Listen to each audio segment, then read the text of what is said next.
Hello, good morning. કેમ છો બધા? સૌને જય શ્રી કૃષ્ણ, રાધે રાધે. આજે આપણે દાલ બાટી બનાવવાના છીએ.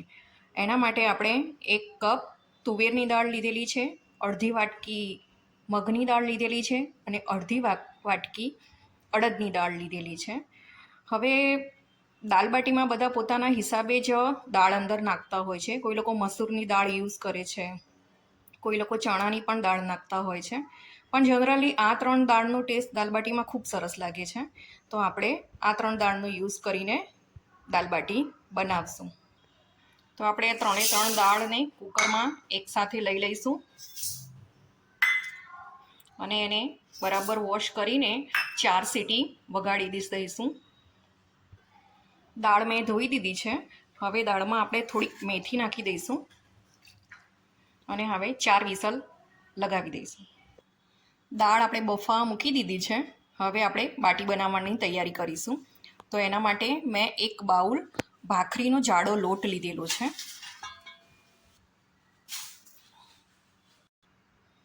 હવે આપણે એમાં સ્વાદ અનુસાર નમક નાખીશું,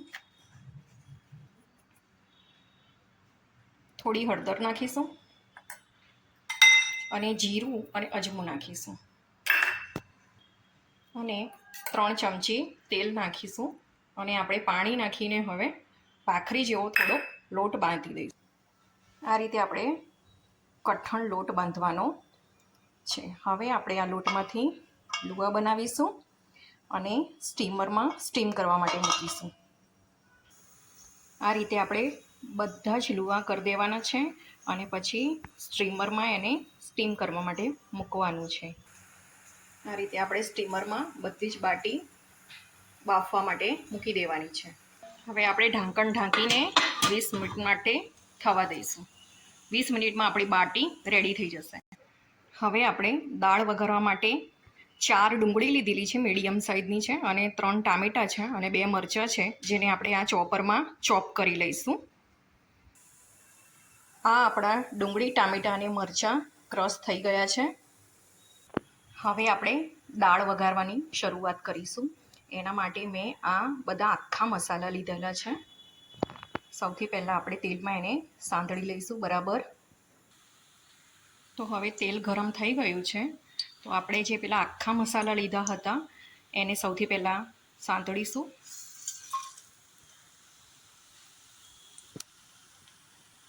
મસાલા બરાબર સતળાઈ ગયા છે અને બધા ખડા મસાલાનો ટેસ્ટ આપણા તેલમાં બેસી ગયો છે.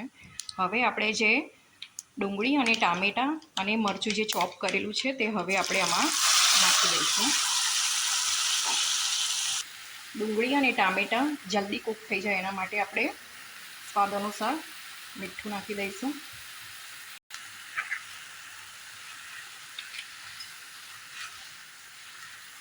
હવે 5 થી 7 મિનિટ મીડિયમ ગેસ પર આપણે કૂક કરીશું, એટલે એનું બધું જ ઓઇલ બહાર નીકળી જશે અને મસાલામાંથી બધું પાણી બળી જશે. વચ્ચે વચ્ચે આપણે 1-2 મિનિટ થાય ત્યારે હલાવતા રહેવાનું છે.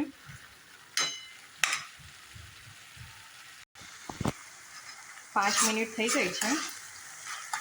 આપણે હજી 2-3 મિનિટ થવા દઈશું. મસાલા કરીશું. સૌથી પહેલાં આપણે મરચું નાખીશું,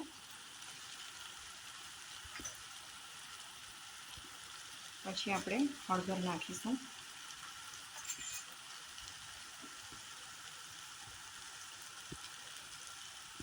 ધાણા જીરું પાવડર નાખીશું અને ગરમ મસાલો નાખીશું. હવે આને પ્રોપર બરાબર મિક્સ કરી લઈએ.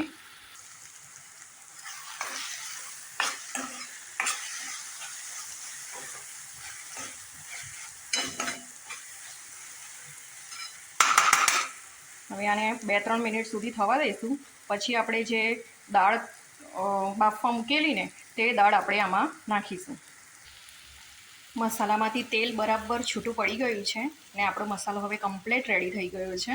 તો હવે આપણે જે બાફેલી દાળ છે તેને બ્લેન્ડ કરી દીધેલી છે અને હવે આપણે એમાં નાખી દઈશું.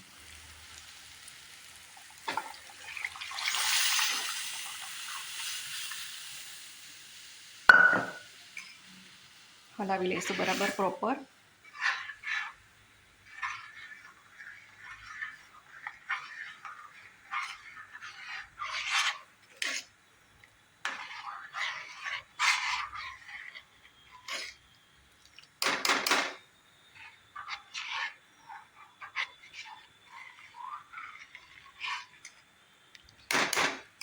આપણે જે મસાલો કરે આપણે એમાં મીઠું તો નાખેલું જ હતું, પણ આપણે દાળના ભાગનું મીઠું બાકી હતું, તો આપણે એ નાખી દઈશું.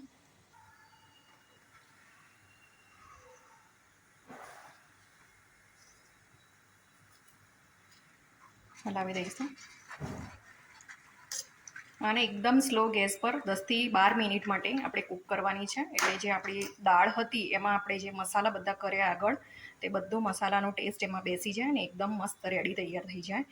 જ્યારે આપણી દાળ કમ્પ્લીટ 10-12 મિનિટમાં કૂક થઈ જાય પછી આપણે અડધું લીંબુ નીચોવી દઈશું. જો તમને ખટાશ વધારે પસંદ હોય તો તમે આખું પણ નીચોવી શકો, પણ આપણે દાળ બાટીમાં આપણે ગોળ યુઝ નથી કરતા. ગોળવાળી દાળ નથી સારી લાગતી. દાળને હજી આપણે 10 મિનિટ કૂક કરવાની છે, એટલે હું થોડું અંદર પાણી નાખીશ, કેમ કે પછી બહુ જાડી થઈ જશે.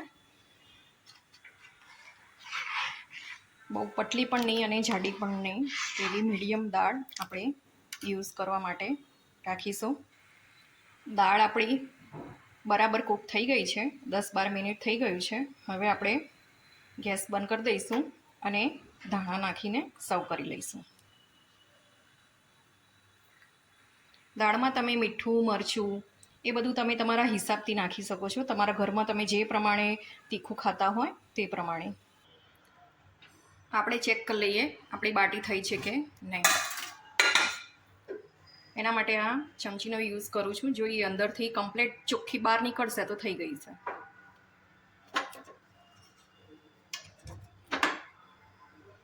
બરાબર ક્લીન જ છે, એટલે આપણી બાટી રેડી થઈ ગઈ છે. હવે આપણે એને ઠંડી પાડીશું અને પછી જ આપણે તેલમાં એને તળી દઈશું. મેં કઢાઈમાં તેલ ગરમ કરવા માટે મૂકી દીધું છે બાટીને તળવા માટે. હવે આપણે બાટીને કટ કરી લઈશું. મેં બાટીને આવી રીતે વચ્ચેથી 2 પીસમાં કટ કરી દીધેલી છે કે જે સરખી રીતે વ્યવસ્થિત તળાય એટલા માટે. જનરલી આમ તો બાટી છે ને ભઠ્ઠીમાં શેકીને કરવામાં આવતી હોય છે, પણ આપણે આજે આ રીતે બાફલા બાટી એટલે કે બાફીને અને પછી તળીને બનાવીશું. તો ભઠ્ઠીમાં શેકાય પછી એને ઘીમાં ડબોળી રાખવાની હોય છે, પણ હવે આપણે તળીએ છીએ તો આપણે ઘીમાં ડબોળીશું નહીં. ખાલી જ્યારે સર્વ કરીશું ત્યારે ઘીનો ઉપયોગ કરીશું. બધી જ બાટીને મેં બરાબર ઠંડી કરીને આવી રીતે વચ્ચેથી કટ લગાવી દીધેલો છે. હવે આપણે તળી લઈશું. આપણે એકવાર ચેક કરી લઈએ આપણું તેલ આવી છે કે નહીં. ઓકે, તો આપણું તેલ આવી ગયું છે. હવે આપણે ધીરે ધીરે એક એક કરીને બાટી અંદર તેલમાં નાખીશું. તમારે બાટીને હાઈ ફ્લેમ પર તળવાની નથી, આપણે મીડિયમ ગેસ પર જ એને તળવાની છે અને ગોલ્ડન બ્રાઉન કલરની થાય ને ત્યાં સુધી આપણે એને તળવાની છે. આપણે થોડીક વાર મીડિયમ ફ્લેમ પર તળી અને હવે જસ્ટ 1 થી 2 મિનિટ આપણે હાઈ ફ્લેમ પર તળીશું, એટલે એનો મસ્ત રંગ આવી જાય. જો આ રીતે ગોલ્ડન બ્રાઉન કલર આવી ગયો છે. હવે આપણે બાટીને કાઢી દઈશું અને બીજી બેચ પણ આવી રીતે જ આપણે તળી લઈશું. હવે આપણે બીજી બેચ પણ તળવા મૂકી દઈશું. આપણી બાટી બની ગઈ છે. હવે આપણે આ રીતે સર્વ કરી લીધેલી છે. એમાં આપણે દાળ લીધેલી છે, બાટી લીધેલી છે અને લસણની ચટણી છે અને લીંબુ સાથે સર્વ કરી છે. લસણની ચટણીમાં તો મેં લસણ લીધેલું છે અને સૂકા લાલ મરચાંને મેં અડધો કલાક પહેલાં ગરમ પાણીમાં પલાળી લીધેલા હતા અને પછી એને મિક્સીમાં વાટી લીધેલું છે મીઠું, લીંબુ નાખીને. બરાબર, તો તમને મારી આ જો રેસીપી ગમી હોય તો મારી ચેનલને લાઈક કરજો, સબસ્ક્રાઈબ કરજો અને શેર કરજો. જય શ્રી કૃષ્ણ. રાધે રાધે.